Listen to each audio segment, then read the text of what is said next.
Brian Halley here with ProVideo Coalition with Thomas. Yes. And we're talking full frame. This is full frame, whole shows, full large frame. format. We like the word large format. It does sound better, doesn't it? That's the term we chose to use. Some people use full frame, large format. That's the one that we're choosing. Well, and there's a gap in large format. There's a gap in good high-end lenses. Yes. And you're feeling it. Yeah, the market, there's a lot of good quality primes out in the market, and the market was really pushing us to make zooms over the last few years. So we've talked to a lot of rental houses, and they just were saying, okay, when are you going to make a full frame, large format zoom? And we've come to the market right at the perfect time, right as Arri announced their new camera. And there's a lot of excitement. The Sony Venice is extremely popular right now. The Red Ranger camera has just come out. People are excited about large format, and they're looking for a solution in zoom. So we've come out with two zooms. Yeah, well, hold on a sec. Everyone kind of expects that large format, going to do a zoom, it's going to be big. Right. That's what everyone thinks. They're thinking like Widowmaker size. Right. I'm looking at one right here. It doesn't look too big. That's been.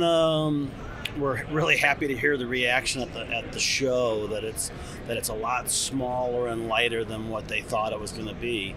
When we were doing our market research over the last few years, people said they've gone to a smaller body. They've gone to the Mini is a very popular camera. The Sony Venice is a small body. They said we want a smaller lens. We don't want a big, 20-pound lens. So we wanted to make something small and lightweight, but with a zoom you want range. Otherwise, why not just use a prime? If it's not that long of a zoom, just put a prime on there and forget it. So one of the things we've heard at the show and the reaction at the show, as well as at the ASC Clubhouse when we launched the lens last week, was we made all the right compromises in the lens. It's got enough range, 28 to 100 and then 80 to 250, that it's a good amount of a range, but it still is, under 9 pounds, 8.4 pounds, and then the front diameter is a 114, so you can use, more matte box. You're not stuck with having this big 6x6 matte box on the front and filters. Yeah, and the filters that are incredibly expensive when you start adding them all up. Correct. So, the other thing that we heard in our market research, talking to cinematographers and assistants and rental houses, is they want a 2.9. They want something that starts with a 2. They want it faster. Don't get me wrong. Oh, yeah, I always take faster, yeah. They want it faster, but with faster takes bigger. Yeah. And you have to make that compromise. Lens design's all about compromise. And so we said we want to come out with something that starts with a 2, and we did that, and people are pretty excited about it.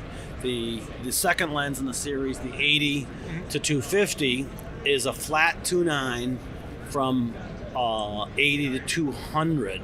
At 200, we're a very open and honest company. Fujinon's always been that way. Almost all the Japanese companies are that way. Our lens will ramp a little bit less than a stop to a 3.5, but we're very open and tell you that. And 200 to 250 is a pretty long end of a full frame lens. The high end community, which is the people that are going to be using this lens, again, they want to know that. A lot of DPs have said that they're going to be lighting with large format. The depth of field at 3.5 is kind of a spot that the people may be shooting. So then the lens doesn't ramp if you're shooting at 3.5. It's a flat.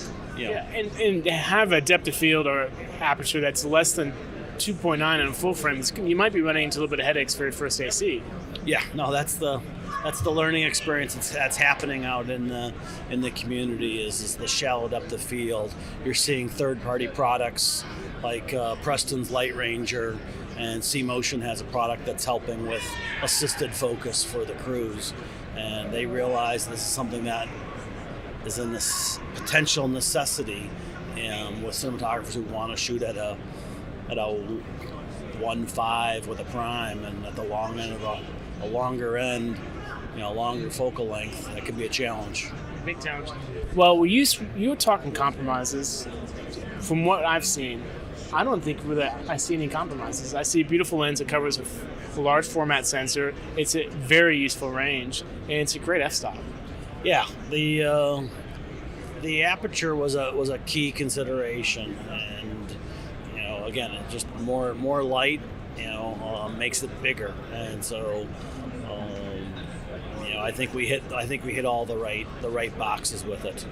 How much is this lens now? This lens is $38,800.